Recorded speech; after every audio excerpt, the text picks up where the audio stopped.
They don't understand, they don't understand. I'm running with the fam, yeah, I love the fam. And we gon' serve the one that's from up above.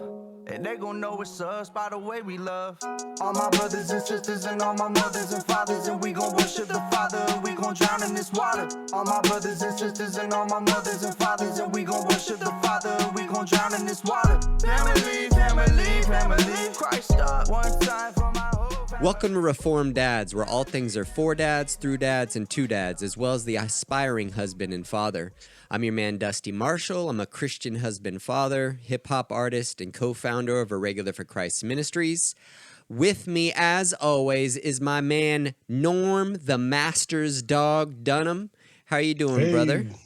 I'm good, man. How are you? I'm doing well.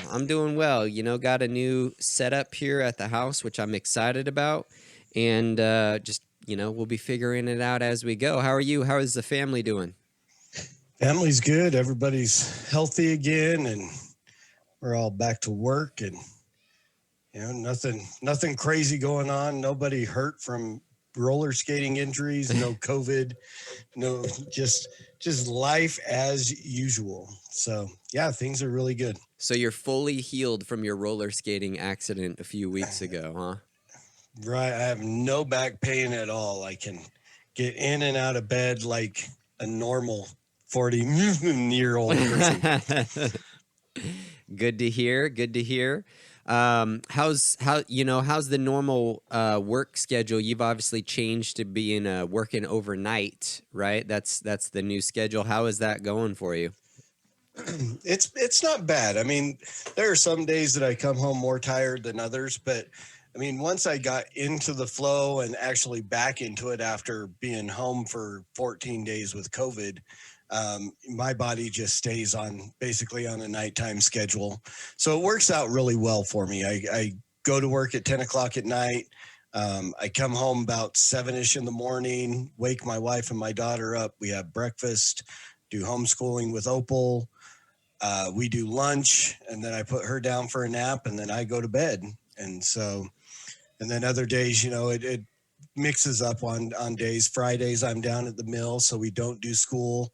I come straight home from work, get my stuff together, head down to Salt Lake City, and spend 4 hours outside of the Planned Parenthood down there, and then go have lunch with my sister and come home, go to bed, go back to work. So it's a little different, but it's good.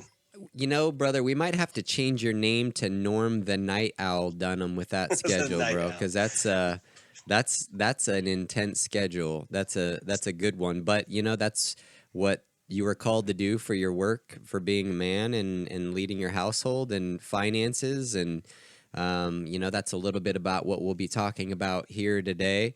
I just, you know, something I don't normally do is I'm going to do two awkward things. One, I'm going to point out that both of us, no one can see this, but both of us are wearing the exact same shirt, and neither of us communicated with each other about it today. Exactly. So something's going on there. We're wearing the Baby Lovers shirt from End Abortion now, which I love. Same color Absolutely. And everything, which is really awkward. Same bald heads and everything, which is really awkward. You're just a little heavier on the beard side than I am. Just slightly. But one thing I want to do is, I don't say this in most episodes, but I want to tell everybody, you can support our show by going to patreon.com/reformdads and becoming a Patreon supporter. We're actually going to be starting a book study pretty soon. And that's something that we're going to be doing periodically. So if you'd like to get involved in that, I gave you the site to go to. Go ahead and do that. And don't forget, if you're listening on YouTube or any of these other channels, that you can subscribe, leave us a comment. We appreciate that as well. I don't know how long they're going to let us stay on YouTube, but we'll find out. Or if you're on Gab, shout out to Gab. Go to Gab and follow us, Reformed Dads, on Gab. Yeah, but, and don't believe the governor of Texas that Gab is an anti-Semitic site. Yeah, that's really funny. Free speech, anti-Semitic. Perfect. Right. That makes sense in our day. Exactly. Or does it's just crazy, man. Yeah. To have the guy, you know, just go after the site. They allow people to speak, and that means you're going to have people that say dumb stuff. Yeah. But it doesn't mean, I mean, does that mean if there's like one anti-Semite racist skinhead in Texas that it's a skinhead state? Have you seen what's on Come on. Facebook or Instagram? Isn't there like pornography, you know, on Oh my the sites? gosh. What are we talking about these days? Is pornography exactly. no longer a hate crime? Apparently not. I mean, Yeah. what's 80% of it is done out of sex trafficking. So Yeah. Yeah. just ridiculous. Yeah. Yeah, check us out on Gab. Yeah. Gab.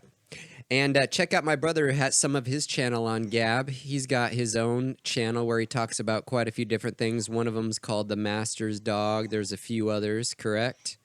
The Master's Dog, Unsolicited. I do a weekly podcast called Let Me Tell You, and then bi-weekly podcast throughout the year, and then every day through the month of December or November called The Fifth Seal about persecuted church. Love it. So go check out those shows. But today what we're going to be talking about is something that I am not well versed in, not well hands-on in. And we're talking about the importance of being able or basically educated on working with your hands so you can do basic jobs. And as I said, Yes. this is not something that I was never taught to build anything. By my dad, I was never taught to change my own oil. You know, just basic things that would be good for men to know. I was not taught these things in my youth.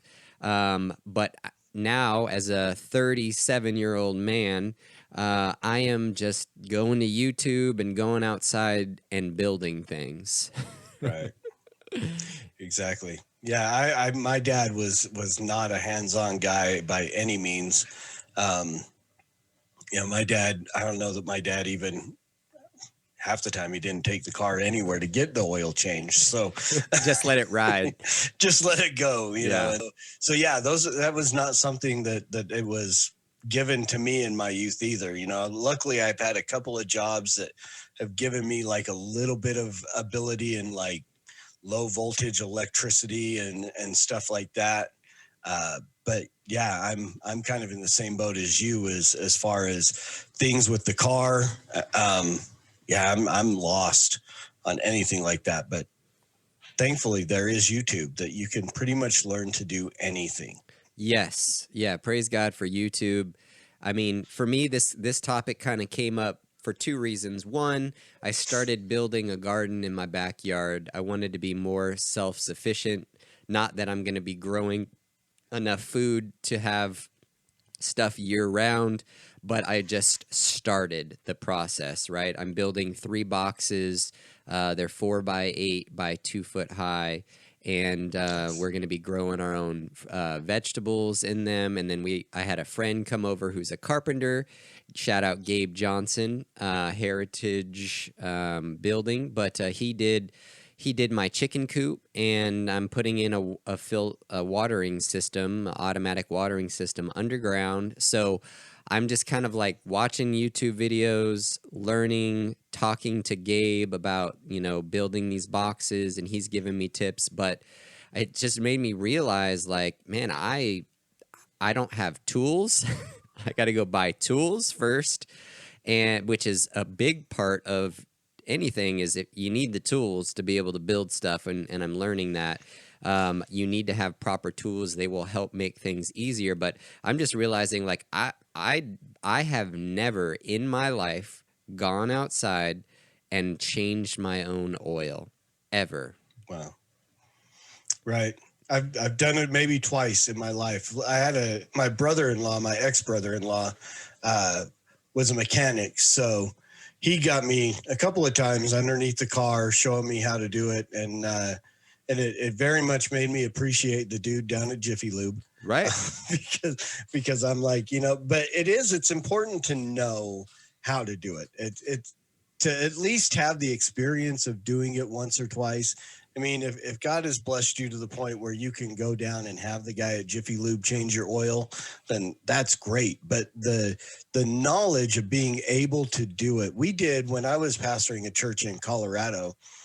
One of the things that we did as an outreach was single mother's oil change. Single oil mother's change. There you go. A single mother's oil change. So we, and part of what it was we had a Christian who owned a car, an auto body or an auto shop. And one of the things that he wanted to do was teach young men who had never changed oil before to do that. But he also wanted to bless the moms in the city, single moms.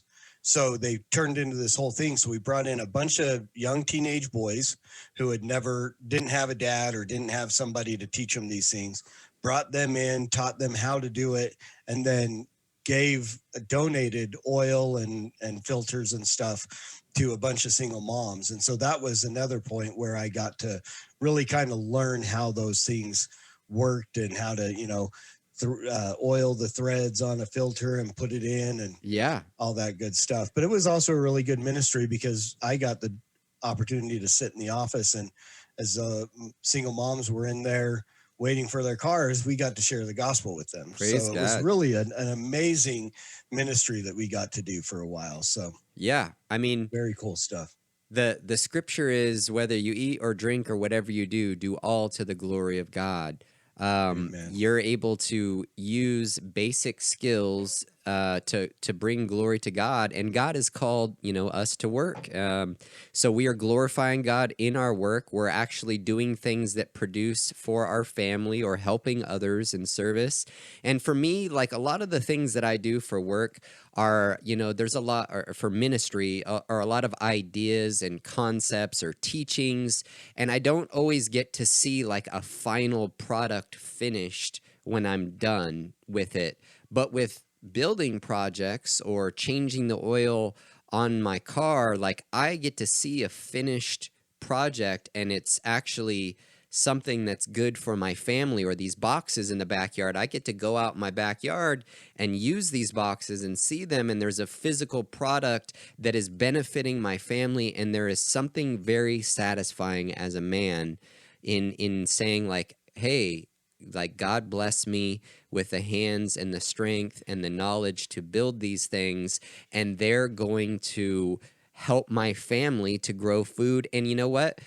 My kids are going to learn how to garden, and I'm going to be able to remember that, like, we started this process. We started building these boxes and planting these baby trees in the backyard, and someday their children might be swinging from these trees, and our children might end up being farmers because we built this homestead in our backyard, and they really took off with that. It's just like, I used to not think about things in the long term until I started reading scripture and seeing the effects of generations in the Bible. Like, for instance, David and what David was called to do, and how David's son Solomon, what he did, and going down the lines, the progression of the line of David, where that ended up, and the things that happened because, David was a great king and a warrior, and he conquered many nations. He was a man after God's own heart. And then his son Solomon got to reap the benefits of all of that conquering.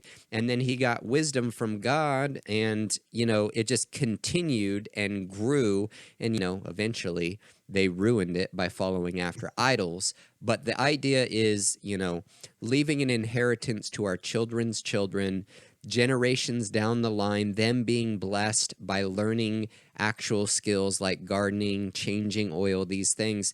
These are skills that are going to benefit our children. They're going to grow them, and it's going to help them be more self-sufficient and less reliant on others, which that's not a bad thing, being reliant on others. You can't do everything. But if you look at our nation, like, I want to be know how to have certain skills, as many skills as I can that'll benefit me and my family as far as food and water and different things, because I don't know when things would possibly get shut down for a Christian, or if I can't go into stores unless I'm wearing a face mask and a gas mask and a full body suit. Like, who knows? A tattoo on your right hand or your forehead that says you had the vaccine. Right, right. Yeah. I don't know when that's going to happen. You're not going to be able to buy or sell without it. So, yeah.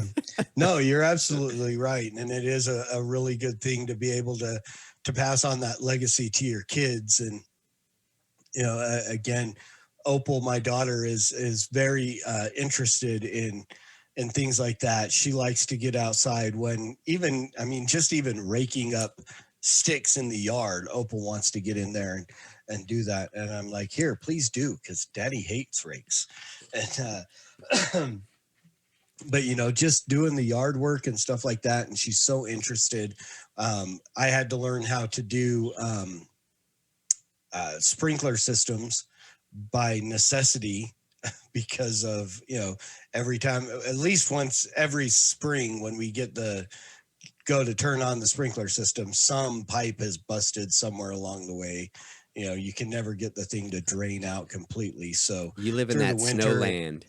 Right. We get freezing weather up here. And so, yeah, it's amazing how often I have to get down there and dig up the thing and cut out a broken piece of pipe and replace it with a new piece of pipe and all that stuff. And it is good to be able, and like you said, it's nice to have that feeling of, I completed it, and here's the finished project that I have done.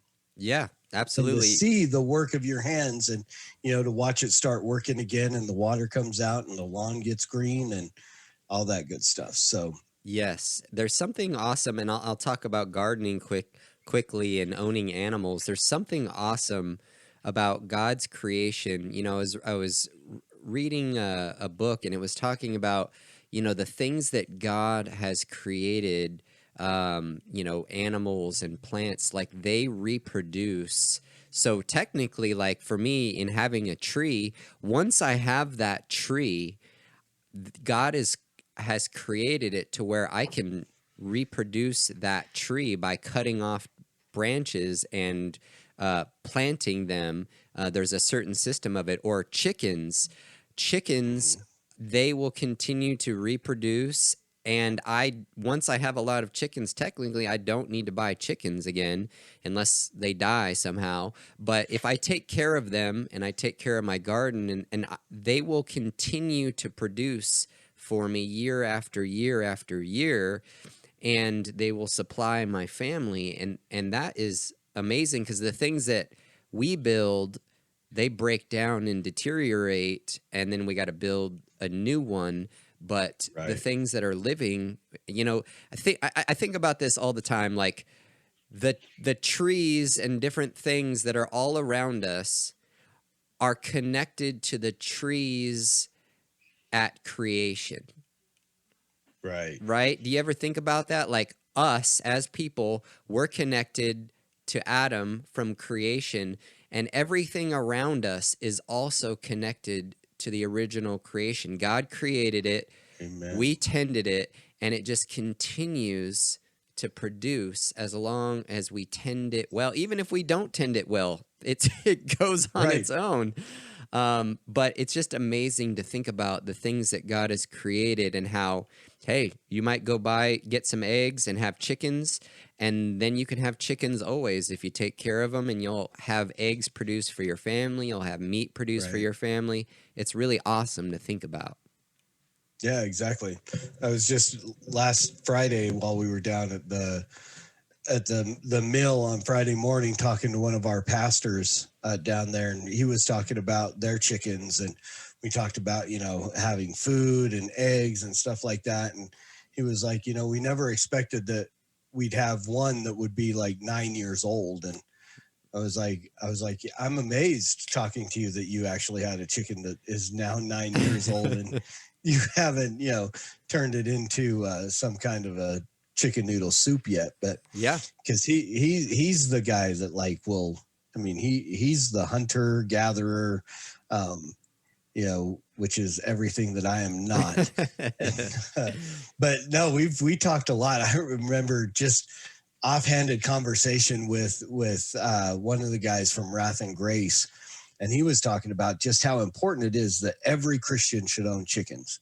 And I mean, he was like adamant. He was like, every Christian should own chickens. You should, if you don't, you need to learn how to build a chicken coop and own chickens. And I'm like, I was like, yes, sir. let me just go get down that right now. But what you're saying is true. It really is, because he was in the chicken cage stage. Yeah, the chicken cage stage. The chicken cage. Yeah. But it is. I mean, God has provided us with things that, I mean, as long as we do what we were mandated to do in the garden, to, take dominion over the earth and the land and the animals and do what God told us to do and do it rightly, we're always going to have that stuff to take care of us and provide for us, whether it's in gardening, whether it's in, having animals and so on. God has provided those ways for us to do that. And I never really made that connection like you did. And I'm like, I hadn't really thought about it before, but I am now, that it is I think about us being connected to Adam, but I never think about walk outside and look at the tree and go, this tree here has a definite connection to God's original creation, from seed to seed to seed to seed to seed to what I'm seeing right now. That's pretty awesome. I mean, again, it's just one of those things that how can you walk around and look at this stuff and be an atheist? How can you look at this and not believe in God? Right. How can you look at these things? I mean, even something as simple as a chicken that provides eggs and provides food when necessary and so on. And, how can you look at that and not go, God is amazing? Right. This chicken will lay me an egg almost every day. Like, that is insane in itself. It will provide food almost every day for a certain period of time. And then it can also produce food, or it can produce more chickens that will produce more food for me. Like, I understand why missionaries, they go and they teach people how to raise chickens. One, because they're very affordable. But as I said, once you have chickens, you have chickens. And, you have a rooster, you're going to have more chickens. And, it's taken me 37 years to get to where I appreciate it, because I'm a city boy at heart. But I'm just like, hey, I want to set up my family where we don't have to be so dependent. We can actually, there's value for children in seeing where food actually comes from. Because if they see the work that goes into it, they are not thinking that they just deserve this food. It like shows up in our grocery store, but it's like there's a major disconnect in where our food is actually coming from. And now I can show them, well, this is where our food's coming from. This is how people take care of it. And we get to control what we put into our chickens, so we know what we're eating. What you're eating. Yeah, and that's important, because, I mean, if you ever watch any of the chicken documentaries, that might be the last time you eat a chicken, because it's not good conditions. Like, these chickens are indoors, they're all grouped together, they're just in filth, and like, they've bred these chickens to be so big and fat that they can't even walk. Like, there's all kinds of problems. And I'm just saying, there's a benefit in knowing what you're putting in your ground, what you're putting in your food, your chickens, and it's another way just to be healthier and move towards taking care of your body. Right. Yeah. And that appreciation is an amazing thing. Excuse me. I have a 4-year-old that doesn't appreciate anything right now. So, she feels very entitled to every little thing, and she's finding out that she's not entitled to every little thing, and lots of spankings that go along with that little entitlement attitude. But to show some kind of appreciation. I mean, she watched, and it's amazing the things that they do appreciate, because they see what happens. She watched the guys come into our house day after day after day for weeks and build on our basement and create the bedrooms that we now have. And it's amazing how much she is appreciative and can express just how much work went into building that bedroom, but not seeing things like food and stuff and what goes into that, the entitlement attitude when it comes to those things. Yeah. So to be able to sit down with your kids and to show them this is what goes into making food in a garden or on a farm, or to show them this is what goes into taking care of animals that become our food or that provide our eggs, or these things, so they can see that there really is a process and it just doesn't magically appear at the store. Yeah. I mean, I don't know how many times my daughter has made some kind of comment off the cuff of like, well, all we got to do is go to the store and get some more. Right. Well, yeah. It's not simply that easy. There's a lot more that goes into that. And to be able to give them something where they can see and then appreciate it, I mean, that's a gift that goes on and on and on, because they're going to be able to pass it on to their kids. And right. You know, how we talked about when we didn't have dads that fed into us in that way. You know, my father was far from what a biblical father should look like. But now I have the opportunity of completely changing that up and now feeding into my daughter the things that God wants her to know and the things that are God glorifying, completely aside from what I gained growing up. And you know what it does is it teaches our children patience in a world that tells you should have everything you want right now. Right now. Like that was I mean, as a kid, I was spoiled as a child. I was an only child, and I just expected things to show up. I just expected to have a roof over my head. I just expected to have, you know, what I wanted when I wanted it. And I didn't realize the amount of work that my parents would put in to afford those things. I didn't realize that the amount of work that went into building something or growing something. I just, like your daughter said, it just shows up at the store. I give them this green thing, cash, and then I get it. I don't realize what went into earning that green thing or that egg showing up, and how that cost them money. That cost the store money, it cost the farmers money, it cost them time. So when I actually see the value in things, I can appreciate it more. I can appreciate the gifts of God more, because I know that it just doesn't appear out of thin air. You know, it's interesting. I have this book that I read to my children. It's called Pancakes, Pancakes.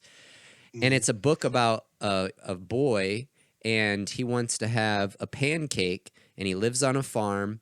And his mother's like, okay, I need you to go do all of these things that go into making a pancake. I need you to go pound the wheat. I need you to go get the eggs from the chickens. I need you to churn the butter. I need you to milk the cow. Like all of these things that go into making a pancake, we don't think about it. We just go to the store and buy a box of pancake mix, throw it on the stove. But the book is like, I used to hate it because I was like, this is just a long book about making a pancake. But then when I like sat and realized, I was like, well, this is great because it's showing my kids all the things that go into this beautiful blessing of a pancake that we have. Like, it's showing them all the areas that it comes from to produce this awesome meal for us. Right. I think my wife must have got the same book from the library because at some point in time, like somewhere around a year ago, she just decided she was not buying pancake mix anymore. And for a year, pancakes have always been made from scratch. And they talk about it. She and Opal, when they make the pancakes together, you'll hear them talking about the different things that go. So they're actually putting in an egg, and they're actually putting in flour, and they're putting in, the different ingredients. And, but it is amazing the difference between just putting a mix in some milk or water, right, and stirring it up and pouring it. And the difference that goes into it. And I mean, it's almost listening to them do it. It tastes different. Yeah. Right. I mean, there's just a different mindset. I'm so much more appreciative of the pancake that took 45 minutes to put everything together, to make the batter, to make the stuff, to pour it on and to do it and throw the blueberries in or whatever, than the 10-minute pancake that came out of a box. Right. And it's just the mindset to know that so much more work went into this one. Yeah. And there's care and there's attention and there's learning and there's, discipleship is happening in my kitchen over making pancake batter, as opposed to the microwave generation of just give it to me now. Right. And let's go sit down in front of the TV and watch a show and not talk to each other. Right. Well, it's amazing the different concept in those two things. And, the way that I grew up, again, it was like everything was now. Right. Everything, and my dad that was what my dad, his idea of accomplishment was just being able to give me the things. I remember one time, weird story, when I was still a smoker, and I should have been a smoker in high school, but, I was supposedly going to quit. And, one day my dad and I are sitting in the coffee shop and we're drinking coffee, and I reach over and I snatched one of his cigarettes. And he got up out of his chair and he left the coffee shop. And I'm like, oh man, what is going on?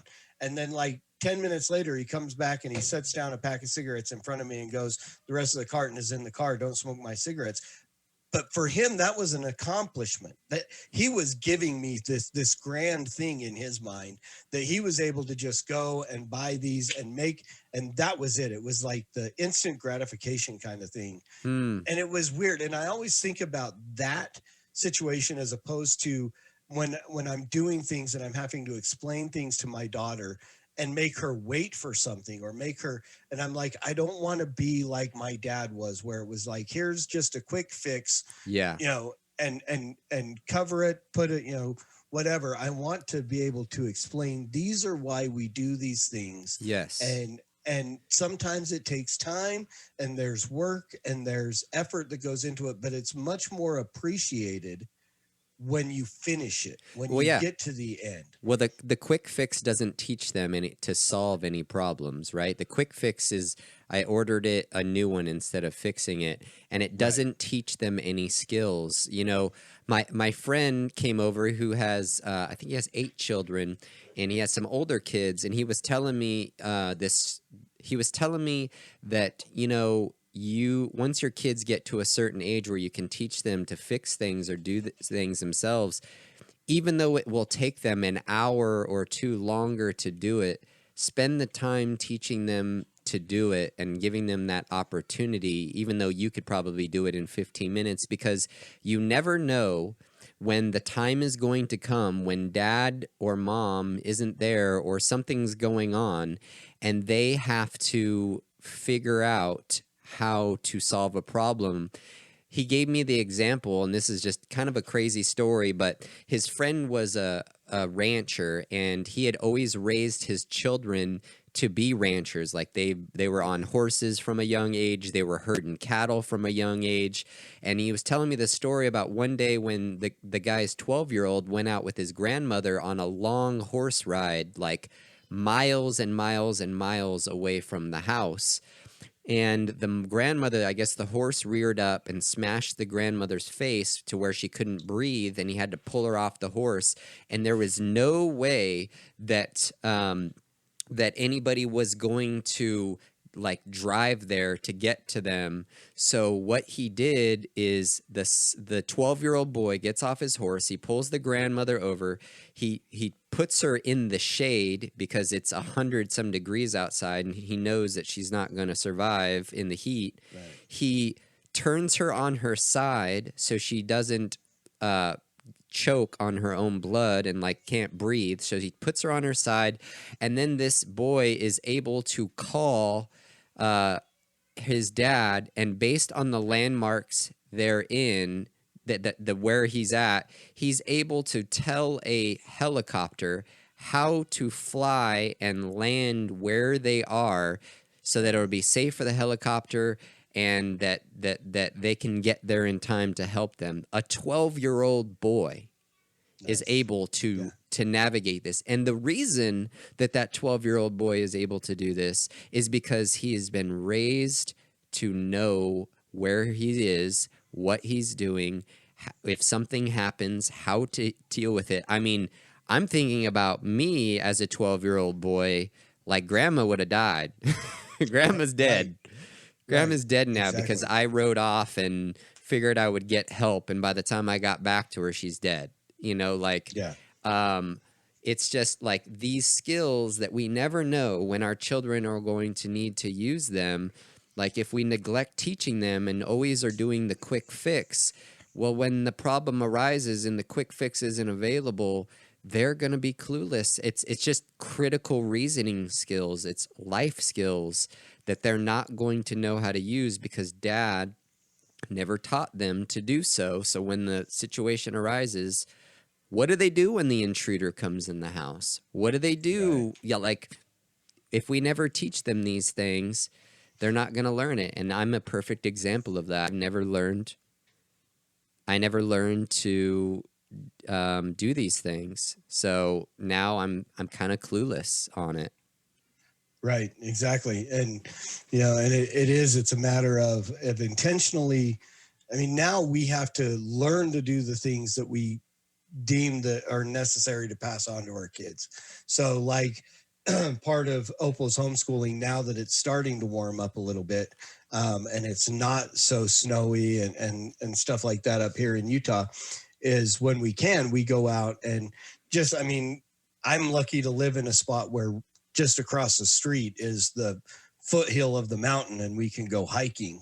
I mean, and it's you know, it's a 2-minute walk over, and then we're on a trailhead and we can go hike up the mountain and so on. And I can show her things, you know, what deer poop looks like and what these different things are, you know. And so, I mean, if it were necessary, she'd be able to get across and go up and find some higher ground and stuff like that. And she's starting to she recognizes deer poop. She recognizes, you know, cacti and stuff like that's there. And she's fascinated by these things that I never, you know, I mean, I don't want to see deer poop. I never wanted to see deer poop, but she's fascinated. And again, it's because it's a different mindset, a different opportunity for her to grow up appreciating more of the things that God has given us and the beauty that's, I mean, even just in his creation. Yeah. You know, I mean, I grew up, I was like, yeah, look, those are the mountains. I'm between Colorado and Utah my entire life. And I never really appreciated the mountains. I don't like to ski because I don't like to fall down and get hurt, but that's another story. But, you know, she has such a different outlook, and she looks at these things and she'll talk about it when we're going. She's like, you know, God made this for us, right, Daddy? God put this here. And it's like, yeah, she makes the connection that you did earlier that I never would have made, that all these things connect back to what God created. Yes. And those are the, go ahead. I was going to say, those are the important things for her to know. Yeah. Yeah, and how these things were shaped, these mountains, how they were shaped, all of these things. Like we live, like we were talking about, we live in such a fast-paced society. It's just like we don't ever stop to appreciate the beauty of things because we're angry about the last Facebook post that I saw that happened in Australia that I shouldn't even have seen. Then now I'm upset about something in Australia and I'm like neglecting everything around me. You know, I'm just disconnected from reality, or disconnected from what's right around me. And it's important. Like, I think personally, there should be, obviously I'm not going to change my oil every single time my car needs, there's something called opportunity cost, right? It's like, it's better for me to have the time sometimes and just pay somebody else to do it a lot quicker. You know, there are people who are skilled artisans in different things that I'm not skilled in. But there are also opportunities for me to learn basic skills that if I'm in a pinch or I don't have the money, that I can do it myself. You know, I can go outside and I can build a shed to store something in, to store food in. There's just basic hands-on skills to know. There's basic being out in the wilderness skills that would be good for me to know, like if I got in some trouble, how to, you know, deal with the situation. So, you know, you don't have to learn, you don't have to stop everything you're doing and learn all of these things overnight, but like maybe, you know that your oils needs to be changed in, you know, a month or so. You have the opportunity to learn how to do it. Just plan on it, or plan on doing it with your child, to show them how to do it, so that if it ever comes about, they know how to do it. And maybe the time after that, you pay somebody. But it's also, like you said, it's a bonding experience, like with your daughter and your wife. It's my dad said the children are going to remember the time that their dad took them outside and showed them how to change the oil. They're going to remember that. And, you know, hopefully it's a fond memory and not of dad getting angry and oil splattered on his face and yelled and screamed. Hopefully there's a good memory of that, so that if they ever are in a time where they need to grab some tools and fix something, that it's a fond memory of time they spent with their dad, and they want to repeat that fond memory with their children and so on. You know, it's important. Right. It's leaving that legacy for your kids. It's giving them something, I mean, a skill that they can take and they can pass on to their children, and they can pass on to their children. And, you know, if God grants us that someday I'll be able to watch my daughter or son-in-law or somebody teach my grandchild how to do the same thing that I taught them how to do, and to watch that pass on. Yeah. You know, and should God tarry and let me stick around long enough to see my great-grandchildren do the same stuff, you know. Or think about this, brother. Think about when your child is old enough to do it themselves and you're too tired to do it. You've taught them how to do it. Right. Hey, I need you to go change the oil on the car. You know what I mean? Like my wife, I have 3 daughters. I tell my wife all the time, and she understands this, is like, hey, housework's going to be a lot easier when you got 3 helpers going around helping you with chores. I don't know how many children we'll have at that time, but you know, you're going to have help in not too far of a distant time, and housework's going to look a little different if you've taught them how to do these things. Right, exactly. I mean, the joke used to be the only reason I wanted kids for a long time was so I didn't have to mow the lawn anymore. And I think that's why God said, okay, well, I'm giving you a daughter because you have a bad attitude about this. And so, you know, and but she'll learn how to mow the lawn. She already wants to learn. And I'm like, you know what? You're 4. You can, you can watch. And might be a little dangerous for her. Years, but you know, but she gets up and she wants to help do the dishes and stuff like that. And that's another one of those things where it's like, we have a dishwasher. Well, you know what? There are some days where we hand wash the dishes because that's something that, one, she wants to do it. I mean, she's 4. She hasn't gotten to the point where she hates it yet. And, so it's like, okay, you want to do it? We're not going to use the dishwasher tonight. We're going to fill up the sink. We're going to put suds. We're going to get a washcloth, and we're going to hand wash the dishes. You know, we're going to teach you how to throw things in the washing machine. We're going to teach you how to fold stuff. And so, you know, we're getting into all these different things. And at this point, she's like a little sponge and she wants to learn it. Yeah. You know, so, I mean, completely opposite of what I was, you know, any of those things, I was like, yeah, no, I don't want to do that. I want to, you know, I want to go, you know, hang out with my friends. I want to go be a hoodlum down the street and not get into any of these things. But again, she is there and God has given me an opportunity. And I mean, just hoping that I'll have the blessing of someday I'll be around to see her passing those things on to our grandchildren. Yes, absolutely, man. I want to change the culture of my family by being more hands-on, more present in the moment, and not just ordering something new when something breaks. You know, learning life skills.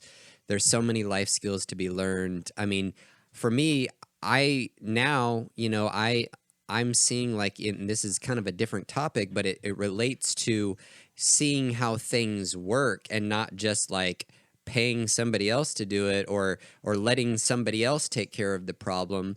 Is look at our politics. I had no clue how our political system worked, and I'm just now learning about it because, man, I'm tired of babies dying, and like I'm tired of these people who are in office thinking that I have no way of holding them accountable for their actions. Well, it's like, well, that's our system was created for us to have checks and balances and to hold people accountable and for them to be, representative of the people. But I didn't know these things. I wasn't taught like about how politics work. I wasn't taught about how things get done in communities, how you can have an effect in your local community, because I just was a kid running around the neighborhood and my parents didn't put any importance on that. My parents didn't put any importance in knowing our neighbors and having a relationship with them and like doing life with them and supporting them. Just there are basic things that I just skipped over because I loved, my little bubble of how life was. And I loved, TV and entertainment. And it shielded me from understanding, what's going on around me and knowing how I can have an effect on it. So that's something as well. We need to teach our children about how local politics work and how it's important to hold our people making laws accountable. How can they do that? How can they be involved? How can they be in the know so that the time comes and they're putting in some law that's going to allow men to go in women's bathrooms and showers and be perverts? We need to know how they can hold the people making these laws accountable. Absolutely. The do-it-yourself lifestyle, it works its way into politics. It can work its way into religion. If you're in a city where there's not a good, solid, theologically sound, Bible-believing church, start one, plant one. If you have to travel more than 3 hours to find a church, and there are places where that is the reality. Sure. Being involved in some of these groups online that I've gotten involved in, and Reformed Pub and Reformed bars and stuff like that. There are guys that are driving 3 hours to find a solid theological, and now to find a church that's actually meeting in person, right, actually engaging in corporate worship. And it's like there comes a point where men, if you can preach the word, if you can at least articulate the gospel well, you may need to find yourself in a place where you are starting a corporate worship. It may not be that you are going to be the pastor of that church, but you may need to be called to start some kind of fellowship, right, and bring somebody to where people can meet together. And as the political and religious atmosphere gets worse and worse, as we sway further to the left, those things are going to probably happen. And it's the same thing with politics. It's like, if you really want to see abortion ended, you may have to run for office. Exactly. You may actually have to get out there and be part of it. But at least you've got to be out there voting, and you've got to be out there. I hate to rabbit trail, but I just did a podcast on the whole issue of pro-life evangelicals for Biden. They wrote this open letter to him. They feel like they've been betrayed because he's not being pro-life, and they voted for him. And it's like, look, I wasn't the guy that jumped on the bandwagon that said excommunicate everybody that voted Democrat. But if you voted Democrat, claiming to be pro-life, and voted Democrat, thinking that somehow you were going to change them by giving them your vote, homie, you played yourself. Yeah, it's just handing over responsibility, right? You're handing over responsibility to someone else. It's a mindset. It's a mindset that's been created from not thinking that you need to do something yourself. I tell Christians a lot of the time, like, hey, think about starting your own business too. Think about something that you can do that you're passionate about, maybe even in your neighborhood. Maybe it doesn't supplement all of your income, but it's something small that you can do to start your own business, a basic skill. That basic skill could be mowing lawns. That basic skill could be building sheds. That basic skill could be growing gardens, whatever it is. There are basic skills that you can have that can be small supplemental incomes for you. And if you don't have a hands-on attitude, if you've never been taught to just take the initiative, and if you want something done, if you need to save more money, well, do something on the side. But if you've been given the attitude of, well, I can just pay somebody else to do it, or it'll just show up, or I just deserve it, well, you're going to be part of the generation that just sits on the couch and plays video games, still lives with mom, and expects food to be delivered to their bedroom every day. Right. Exactly. You know, it's a mindset that we're teaching our children. It starts with us as dads, and me. I know for sure that I need to take the initiative, and next time my oil needs to be changed, get some tools, borrow some tools, whatever I need to do, and change my oil and know how to do that so I can teach my children to do the same. Have the tools. Tools are valuable things to have to do these jobs, to do these basic fixes. I mean, like I said, do it in short spurts. Take one opportunity at a time. We don't feel like I got to learn how to do all of these things next week or I'm failing. Like, you have a lifetime. You know, I think there's a concept of don't waste time. You know, what are you doing today? But there's also the concept of, you know, if you're a Christian, if you're a believer, you have a long period of time, hopefully, God willing. You shouldn't have the mindset, though, of I need to finish all of this right now, tomorrow. Like, things take time to learn, things take time to do. Start chunking away at it. I'm learning how to do yard right now and build boxes because that's what's in front of me. And maybe next month I'll have an oil change and I'll grab some tools for that and learn how to do that. Exactly. And it is like anything else, gospel centered. It's worth investing the time in and doing it well. And again, it's not everything that has to be done right now. Right. You know, especially if it's plumbing. You don't want to get into plumbing right now. Nope. Right. There's going to be plenty of opportunity to get into the plumbing later. Just have a good YouTube channel that you know you can use when the time comes to, because nobody wants to get into plumbing. Plumbers don't even want to get into plumbing. But, right. You know, but yeah, you're right. To just take that time. You know, I mean, at 47 years old, all the tools that I have been built up over time as objects of necessity. You know, I mean, we didn't get married and go, okay, here's the checklist of all the tools we need and let's go get them. Right. You know, it was, well, we need to build a platform to put our washer and dryer on so my wife doesn't have to bend over and hurt her back to put things in.